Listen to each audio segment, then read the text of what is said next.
Welcome back to my channel. I am up with my another video on accounting ratios or financial ratios, and this is the second part of accounting ratios. और accounting ratios को financial ratios भी बोलते हैं क्योंकि जो accounting ratios नाम है वो 11th-12th वाले बच्चों के बुक्स में है और जो प्रोफेशनल कोर्स वाले स्टूडेंट के बुक्स में है वो financial ratios नाम है।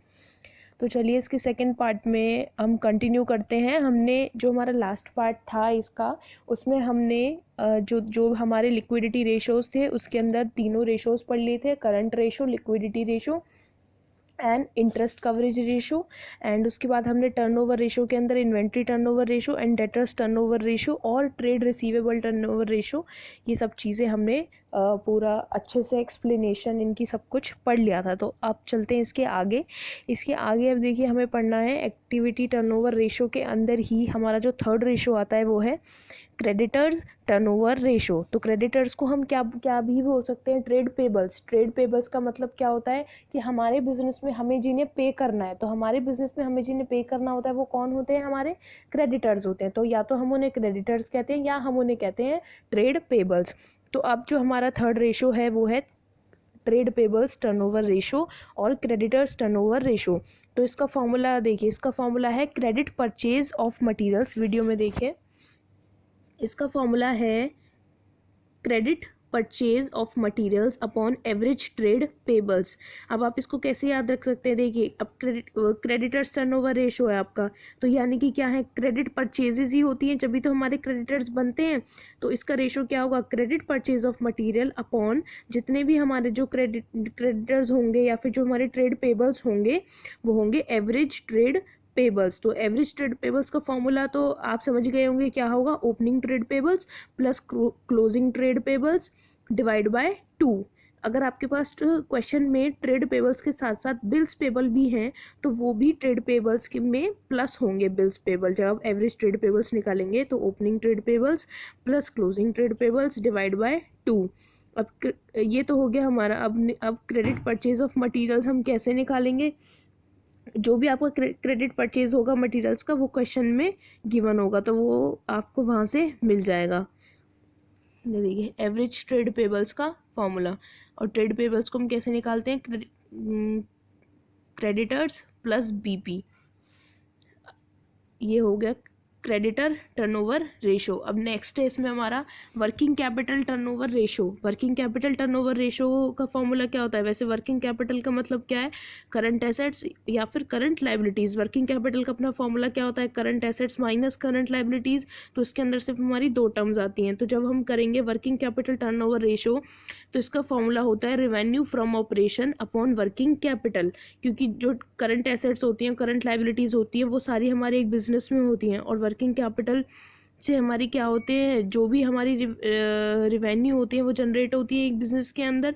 तो इसका फॉर्मूला क्या होगा वर्किंग कैपिटल टर्नओवर रेशो का, रेवेन्यू फ्रॉम ऑपरेशन अपॉन में वर्किंग कैपिटल। तो वर्किंग कैपिटल का फॉर्मूला तो पता ही है, current assets minus current liability. और करंट एसेट्स और करंट लाइबिलिटी हमने कल एक्सप्लेन कर दी थी करंट रेशो में। अगर आपने वो वीडियो नहीं देखी है तो उसमें ये दोनों एक्सप्लेनेशन है करंट एसेट्स और करंट लाइबिलिटी की, तो वहाँ से पता चल जाएगा। और रेवेन्यू फ्रॉम ऑपरेशन आपको क्वेश्चन में सीधा सीधा गिवन होगा। तो ये आपको ये फॉर्मूला भी खत्म, ये यहाँ खत्म हो गया एक्टिविटी टर्नओवर रेशो। तो एक्टिविटी टर्नओवर रेशो में हमने कौन से 4 पार्ट्स पढ़े हैं, inventory turnover ratio, debtors turnover ratio, creditors turnover ratio और वर्किंग कैपिटल टर्नओवर रेशो। अब नेक्स्ट है हमारा प्रॉफिटेबिलिटी रेशोज़। तो यहाँ तक हमने कौन कौन से पढ़ लिए, लिक्विड रेशोज़ और एक्टिविटी टर्नओवर रेशोज़। नेक्स्ट है प्रॉफिटेबिलिटी रेशोज़। प्रॉफिटेबिलिटी में सबसे पहले अगर हम देखें ट्रेडिंग P&L को इमेजिन करें तो ट्रेडिंग में हमारा कौन सा आता है, ग्रॉस प्रॉफिट, और P&L में कौन सा आता है, नेट प्रॉफिट। तो हमारे पास यहाँ पे ग्रॉस प्रॉफिट रेशो भी होगा, नेट प्रॉफिट रेशो भी होगा, ऑपरेटिंग प्रॉफिट निकालना भी होगा और ऑपरेटिंग प्रॉफिट रेशो भी। तो सबसे पहले हम पढ़ेंगे ग्रॉस प्रॉफिट रेशो।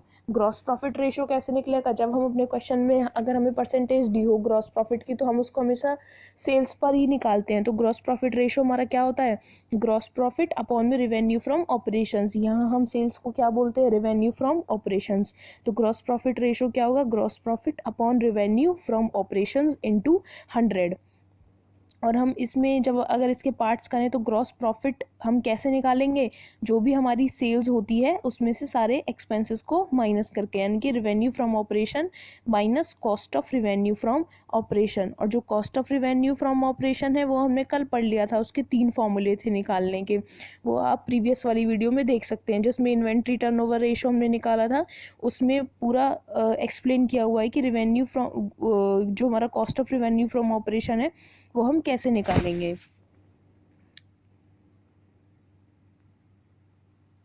ये देखिए, तो यहाँ से हमारा निकल जाएगा ग्रॉस प्रॉफिट। ग्रॉस प्रॉफिट का फॉर्मूला क्या होता है, रेवेन्यू फ्रॉम ऑपरेशन, यानी कि जो हमारी सेल्स होती हैं minus cost of revenue from operation. उसके बाद हम जो हमें नीचे दिया हुआ है रेवेन्यू फ्रॉम ऑपरेशन, वो हम कैसे निकालेंगे, वो अभी हमने ऊपर बताया था वर्किंग कैपिटल में, कि वो हमें क्वेश्चन में सीधा सीधा गिवन होगा, तो वो हमें वहाँ से मिल जाएगा। तो ये हुआ हमारा ग्रॉस प्रॉफिट रेशो। अब हम ऑपरेटिंग प्रॉफिट कैसे निकालते हैं अपने क्वेश्चन में। ऑपरेटिंग प्रॉफिट का फॉर्मूला होता है cost of revenue from operation plus में operating expenses upon revenue from operation. Cost of revenue from operation एक तरह से एक्सपेंसेस हो गए, प्लस ऑपरेटिंग एक्सपेंसेस, यानी कि दोनों तरह के एक्सपेंसेस को प्लस कर दिया, डिवाइड बाय सेल्स इनटू 100, क्योंकि रेवेन्यू फ्रॉम ऑपरेशन को हम सेल्स बोलते हैं।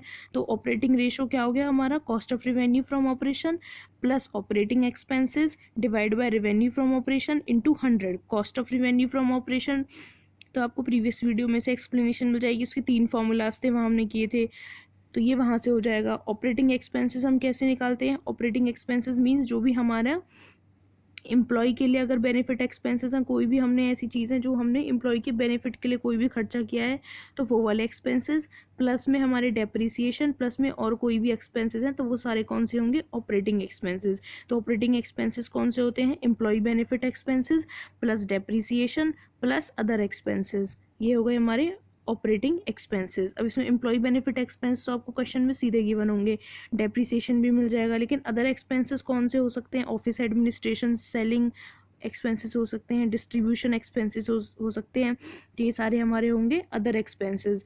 और upon revenue from operation question में सीधा ही गिवन होगा, तो ये वहाँ से मिल जाएगा। तो ऑपरेटिंग रेशियो का फॉर्मूला क्या हुआ, cost of revenue from operation plus operating expenses divide by revenue from operations into 100। तो हमने प्रॉफिटेबिलिटी रेशो में कौन से 2 रेशोज पढ़ लिए, ग्रॉस प्रॉफिट रेशो और ऑपरेटिंग रेशो। अब नेक्स्ट है हमारे पास, अभी हमने यहाँ निकाला कि हम ऑपरेटिंग प्रॉफिट कैसे निकालेंगे, अब है ऑपरेटिंग प्रॉफिट रेशो। अब ऑपरेटिंग प्रॉफिट रेशो कैसे निकालेंगे, जब ऑपरेटिंग प्रॉफिट रेशो है तो ऑपरेटिंग प्रॉफिट से ही कनेक्टेड है, तो इसका फॉर्मूला क्या बनेगा, ऑपरेटिंग प्रॉफिट डिवाइड बाय, ये सब चीज़ें किस पे निकलती है, सेल्स पे निकलती हैं, तो operating profit divide by revenue from operations into 100।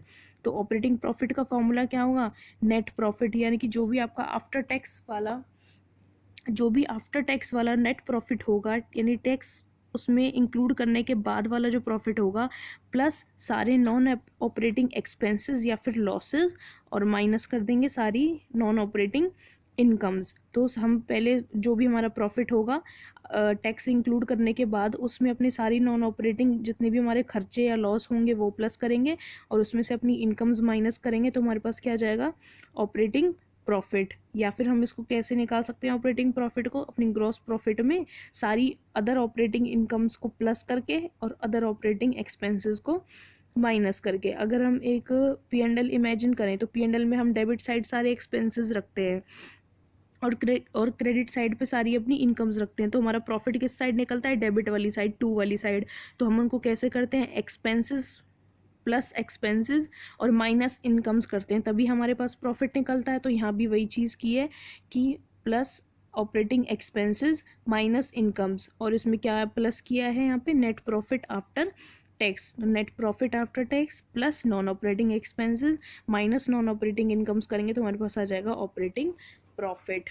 या फिर हम इसको कैसे निकाल सकते हैं, ग्रॉस प्रॉफिट, क्योंकि जब हम ट्रेडिंग P&L बनाते हैं तो ग्रॉस प्रॉफिट को वहाँ पे ट्रांसफ़र करते हैं, तो ग्रॉस प्रॉफिट प्लस उधर ही साइड हमारी ग्रॉस प्रॉफिट के नीचे ही सारी इनकम्स आती हैं, तो वहाँ से हम करेंगे उन इनकम्स को plus gross profit plus other operating incomes minus क्या करते हैं, अदर ऑपरेटिंग एक्सपेंसेस को माइनस करेंगे, तब भी हमारा क्या आ जाएगा, ऑपरेटिंग प्रॉफिट। चलिए यहाँ से हमारा निकल गया ऑपरेटिंग प्रॉफिट, और रिवेन्यू फ्रॉम ऑपरेशन तो क्वेश्चन में सीधा ही गिवन होगा तो वहाँ से निकल जाएगा, वरना अगर आपके तो रिवेन्यू फ्रॉम ऑपरेशन हमें क्वेश्चन में सीधा गिवन होगा, एज सेल्स या फिर रिवेन्यू फ्रॉम ऑपरेशन लिखा होगा तो वहाँ से ही हमें सीधा मिल जाएगा। तो ऑपरेटिंग प्रॉफिट रेशो यहाँ खत्म हुआ। ऑपरेटिंग प्रॉफिट रेशो का फॉर्मूला क्या है? Operating profit divide by revenue from operations into 100। अब इसमें नेक्स्ट है, वहाँ हमने पढ़ा था नॉन ऑपरेटिंग एक्सपेंसेस। तो नॉन ऑपरेटिंग एक्सपेंसेस हमारे कौन से होंगे? फाइनेंस कॉस्ट प्लस में कोई भी नॉन ऑपरेटिंग एक्सपेंसेस। और फाइनेंस कॉस्ट क्या होती हैं? जितनी भी हमारी लॉन्ग टर्म बोरोइंग्स पे जो भी हमारा इंटरेस्ट लगा है। नॉन ऑपरेटिंग एक्सपेंसेस कौन से होते हैं? अगर हमने कोई भी नॉन करंट एसेट्स बेची है अगर, और हमने उनकी सेल करी है, अगर सेल पे हमें लॉस हुआ है, यानी हमारी एसेट्स थी 2,20,000 की लेकिन हमने बेची 2 लाख की, तो उस पर हमें लॉस कितना हुआ? 20,000 का, तो वो हमारा होगा नॉन ऑपरेटिंग एक्सपेंस। और ऐसी कोई भी अदर इनकम होगी तो वो होती है हमारी नॉन ऑपरेटिंग इनकम। और अदर इनकम्स क्या होती हैं? अगर इन्वेस्टमेंट पे हमें कोई भी इंटरेस्ट रिसीव हुआ है, या फिर कोई भी हमारा जो नॉन करंट एसेट्स है हमने बेची, जैसे हमारी एसेट थी 2,20,000 की और बेची है हमने 2.5 लाख की, तो 30,000 का प्रॉफिट हुआ उसकी सेल पे, तो अदर इनकम में कोई भी प्रॉफिट भी आएगा। तो ये हमारा हुआ यहाँ पर ऑपरेटिंग प्रॉफिट रेशो। अब नेक्स्ट है हमारा net profit ratio. Net profit ratio है तो नेट प्रॉफिट आएगा इसमें, नेट प्रॉफिट डिवाइड बाय कोई भी चीज़ हम सेल्स पर ही इन चीज़ों को निकालते हैं, तो ये आएगा net profit divide by revenue from operation into 100। Revenue from operation तो क्वेश्चन में सीधा गिवन होगा। अब नेट प्रॉफिट भी आपको सीधा ही मिल जाएगा, क्वेश्चन में गिवन होगा नेट प्रॉफिट। वरना P&L में भी जब हम निकालते हैं P&L में ग्रॉस प्रॉफिट को ट्रांसफ़र करके ट्रेडिंग का और सारे एक्सपेंसेस लिख के, प्रॉफिट्स लिख के, उसके बाद जो एंड में प्रॉफिट आता है वो कौन सा प्रॉफिट होता है? Net profit.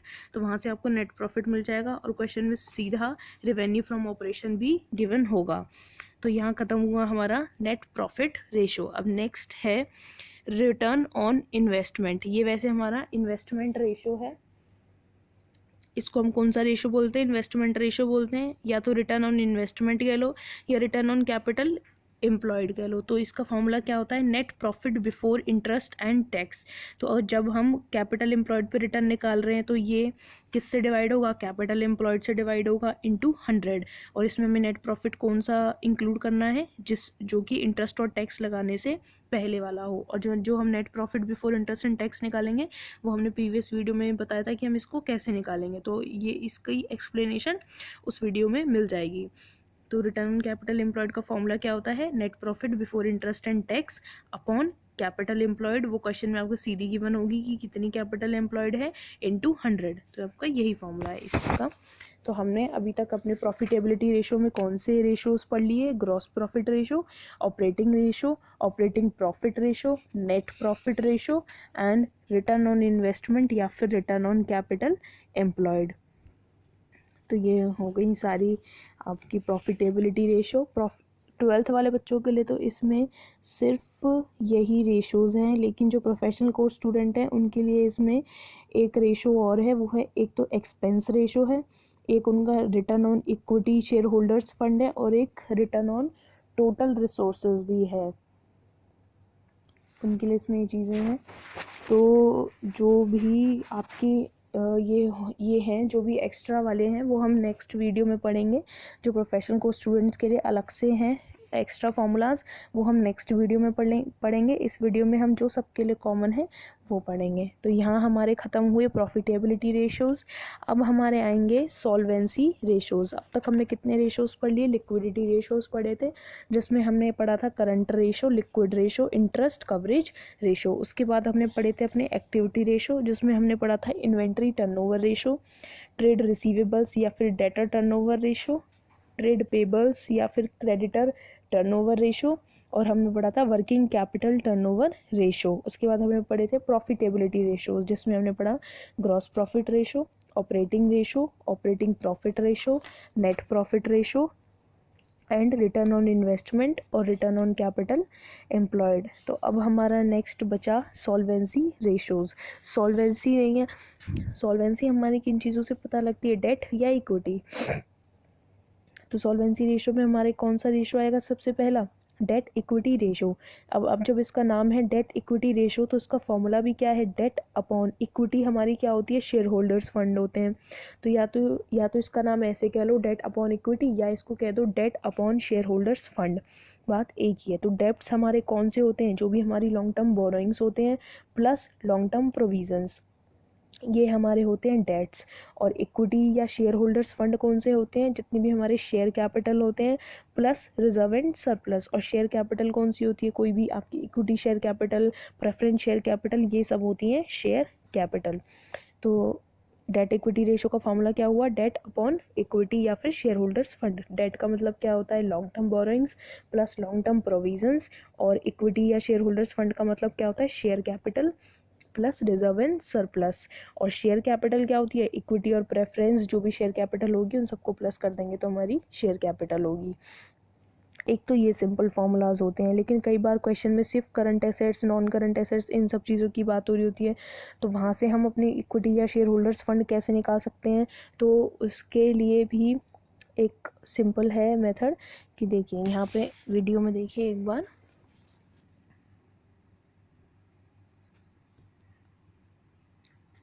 यहाँ है हमारे पास शेयर होल्डर्स फंड। तो यहाँ इन्होंने दिया हुआ है non current assets plus working capital minus non current liabilities. अगर हम इस फॉर्मूला को एक बार ओपन करके देखें तो हमारी ये बैलेंसिंग फिगर निकलेगी। बहुत इजीली फॉर्मूला याद हो जाएगा। कैसे, जो हमारी एसेट साइड होती है वहाँ पे करंट एसेट्स और नॉन करंट एसेट्स होती हैं, और लाइबिलिटी साइड पे current liability, non current liability और इक्विटी होती है, इक्विटी फंड्स वगैरह होते हैं जो भी। तो फिर हमारा ये हुआ non current assets plus working capital का फॉर्मूला क्या होता है, current assets minus current liability. और हमें अब हमें चाहिए शेयर होल्डर्स फंड, यानी कि जो हमारा लाइबिलिटी साइड पे बैलेंसिंग फिगर हो। तो करंट एसेट्स जो हमारी बैलेंस शीट में एसेट वाली साइड है, उसकी यहाँ पे दो चीज़ें हुई, नॉन करंट एसेट्स प्लस में करंट एसेट्स, जो कि आई हमारी वर्किंग कैपिटल को खोल दो तो वर्किंग कैपिटल का फॉर्मूला क्या हुआ, current assets minus current liability. 1 minute में आपको करके दिखाती हूँ।